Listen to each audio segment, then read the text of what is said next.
మధ్యాహ్నం నిద్రపోతున్నారా? మధ్యాహ్నం నిద్రపోతున్నారా? మధ్యాహ్న నిద్ర మేలు కాదని చాణక్య నీతి మాత్రం చెబుతోంది. దీంతో ఇతరుల కంటే పని తక్కువగా చేయడమే కాకుండా సమయం వృధా అవుతుంది.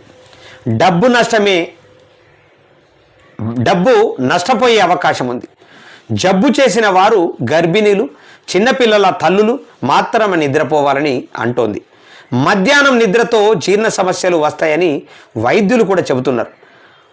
మరి 10-15 నిమిషాల నిద్రకు ఇది మినహాయింపు.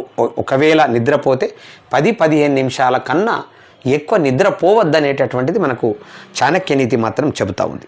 మరి ఇది వార్తలోని ప్రధానమైనటువంటి వార్తలు.